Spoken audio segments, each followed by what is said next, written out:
Hey you guys, I realize I am so behind in our On the Banks of Plum Creek. So I'm going to do some reading today and we're going to move on. The last chapter I did was the country party and all the trouble with Nellie, and now we're moving on to the next chapter, going to church. It was Saturday night and Pa sat on the doorstep smoking his after-supper pie. Laura and Mary sat close on either side of him. Ma, with Carrie on her lap, rocked gently to and fro just inside the doorway. The winds were still. The stars hung low and bright.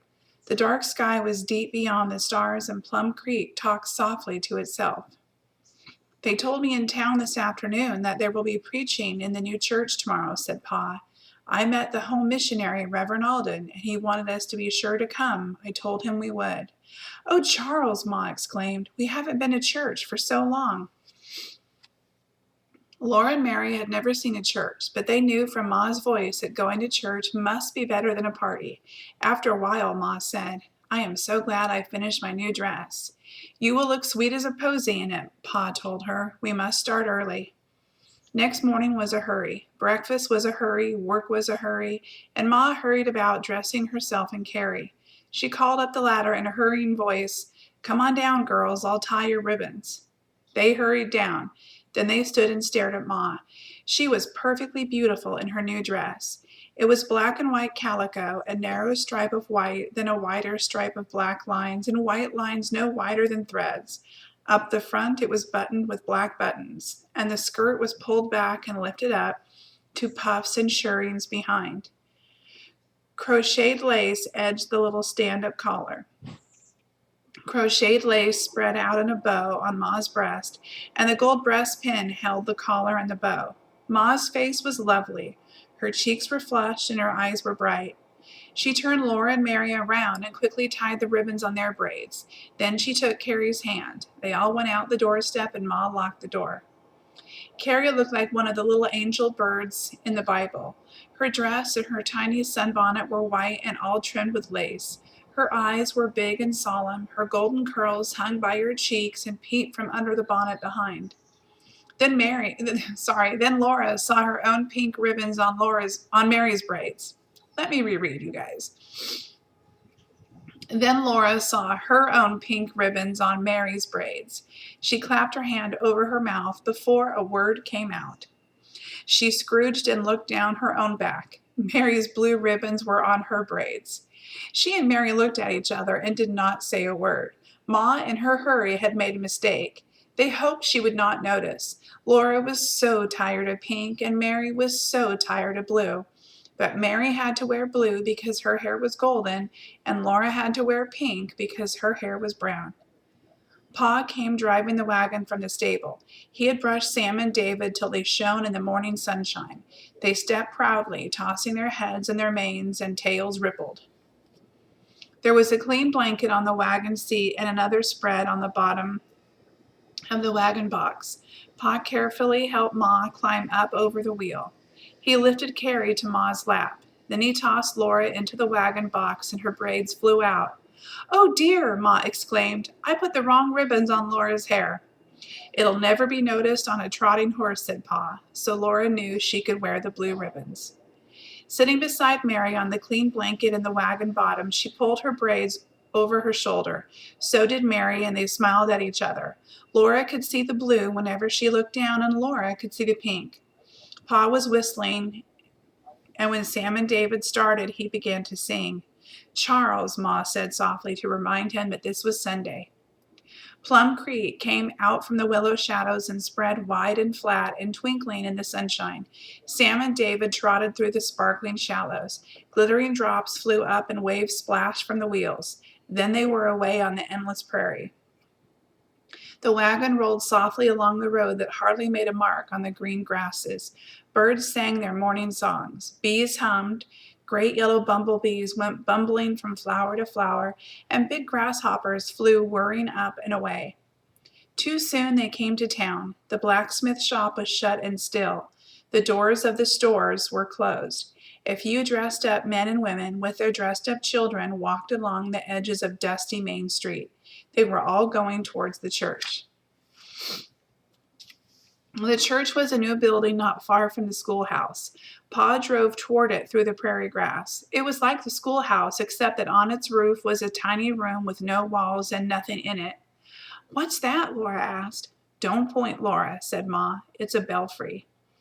Pa stopped the wagon against the high porch of the church. He helped Ma out of the wagon, but Laura and Mary just stepped over the side of the wagon box. They all waited there while Pa drove into the shade of the church, unhitched Sam and David, and tied them to the wagon box. People were coming through the grass, climbing the steps, and going into the church. There was a solemn, low rustling inside it. At last Pa came. He took Carrie on his arm and walked with Ma into the church. Laura and Mary walked softly, close behind them. They all sat in a row on a long bench. Church was exactly like a schoolhouse, except that it had a strange, large, hollow feeling. Every little noise was loud against the new board walls. A tall, thin man stood up behind the tall desk on the platform. His clothes were black, and his big cravat was black, and his hair and the beard that went around his face were dark. His voice was gentle and kind. All the heads bowed down. The man's voice talked to God for a long time while Laura sat perfectly still and looked at the blue ribbons on her braids. Suddenly, right beside her, a voice said, "Come with me." Laura almost jumped out of her skin. A pretty lady stood there, smiling out of soft blue eyes. The lady said again, "Come with me, little girls. We are going to have a Sunday school class." Ma nodded at them, so Laura and Mary slid down from the bench. They had not known there was going to be school on Sunday. The lady led them to a corner. All the girls from school were there, looking questions at one another. The lady pulled benches around to make a square pen. She sat down and took Laura and Christy beside her. When the others were settled on the square of benches, the lady said her name was Mrs. Tower, and she asked their names. Then she said, "Now I'm going to tell you a story." Laura was very pleased, but Mrs. Tower began, "It is all about a little baby born long ago in Egypt. His name was Moses." So Laura did not listen anymore. She knew all about Moses and the bulrushes. Even Carrie knew that. After the story, Mrs. Tower smiled more than ever and said, "Now we'll all learn a Bible verse. Won't that be nice?" "Yes, ma'am," they all said. She told a Bible verse to each girl in turn. They were to remember the verses and repeat them to her next Sunday. That was their Sunday school lesson. When it was Laura's turn, Mrs. Tower cuddled her and smiled almost as warm and sweet as Ma. She said, "My very littlest girl must have a very small lesson. It will be the shortest verse in the Bible." Then Laura knew what it was. But Mrs. Tower's eyes smiled, and she said, "It is just 2 words." She said them and asked, "Now, do you think you can remember that for a whole week?" Laura was surprised at Mrs. Tower.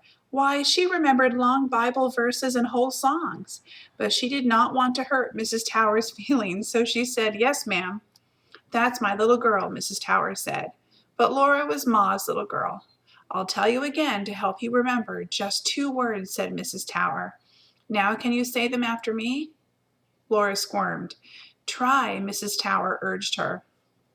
Laura's head bowed lower, and she whispered the verse. "That's right," Mrs. Tower said. "Now will you do your best to remember and tell me next Sunday?" Laura nodded. After that, everyone stood up. They all opened their mouths and tried to sing "Jerusalem the Golden." Not many of them knew the words or the tune. Miserable squiggles went up Laura's backbone, and the insides of her ears crinkled. She was glad when they all sat down again. Then the tall, thin man stood up and talked. Laura thought he never would stop talking. She looked through the open windows at butterflies going where they pleased. She watched the grasses blowing in the wind. She listened to the wind whining thin along the edges of the roof. She looked at the hair ribbons. She looked at each of her fingernails and admired how the fingers of her hands would fit together. She stuck her fingers out straight so they looked like the corner of a log house. She looked at the underneath of shingles overhead. Her legs ached from dangling still. Here's a photo, or a picture. Sorry. So this is when they were doing their Sunday school. And there's Laura in the blue and Mary in that pink dress.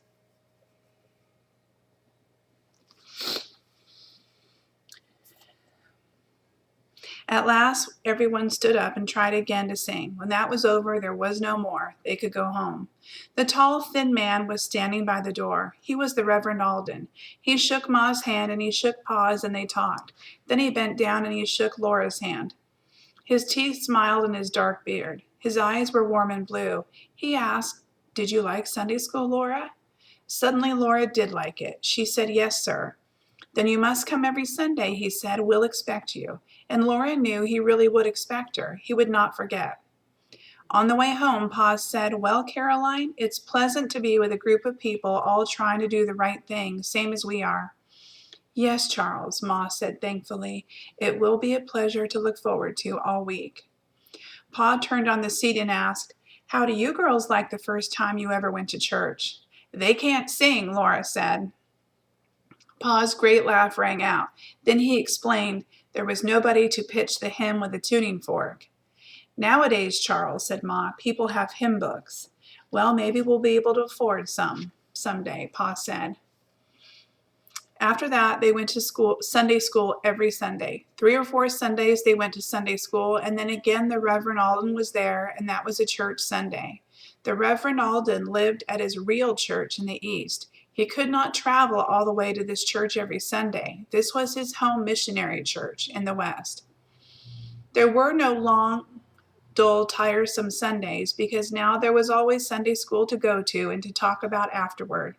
The best Sundays were the Sundays when the Reverend Alden was there.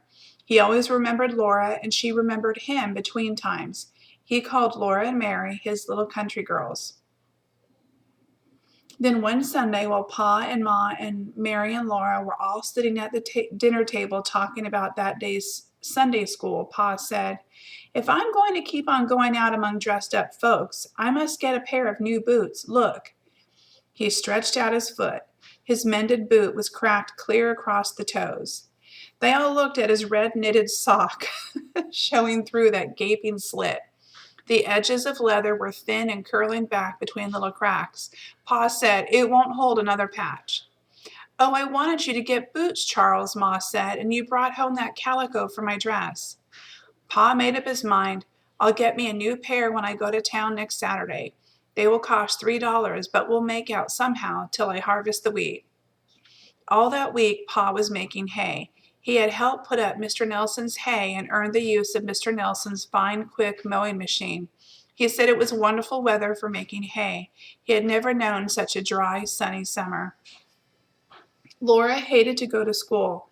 She wanted to be out in the hayfield with Pa, watching the marvelous machine with its long knives, snickety-snicking behind the wheels, cutting through great swaths of grass. Saturday morning she went to the field on the wagon and helped Pa bring in the last load of hay. They looked at the wheat field, standing up taller than Laura above the mown land. Its level top was rough with wheat heads bent with the edge of ripening wheat. They picked 3 long fat ones and took them to the house to show Ma. When that crop was harvested, Pa said, they'd be out of debt and have more money than they'd know what to do with. He'd have a buggy, Ma would have a silk dress, they'd all have new shoes and eat beef every Sunday. After dinner, he put on a clean shirt and took $3 out of the fiddle box. He was going to town to get his new boots. He walked, because the horses had been working all that week, and he left them at home to rest. It was late that afternoon when Pa came walking home. Laura saw him on the knoll, and she and Jack ran up from the old crab's home in the creek and into the house behind him. Ma turned around from the stove where she was taking the Saturday baking of bread out of the oven. "Where are your boots, Charles?" she asked. "Well, Caroline," Pa said, "I saw Brother Alden, and he told me he couldn't raise money enough to put a bell in the belfry. The folks in town had all given every cent they could, and he lacked just $3, so I gave him the money." "Oh, Charles," was all Ma said. Pa looked down at his cracked boot. "I'll patch it," he said. "I can make it hold together somehow. And do you know, we'll hear that church bell ringing clear out here." Ma turned quickly back to the stove, and Laura went quietly out and sat down on the step. Her throat hurt her. She did so want Pa to have good new boots. "Never mind, Caroline," she heard Pa saying. "It's not long to wait till I harvest the wheat." And that's the end of going to church. And the next chapter is called the glittering cloud. I hope you guys enjoyed this one. See you soon. Bye.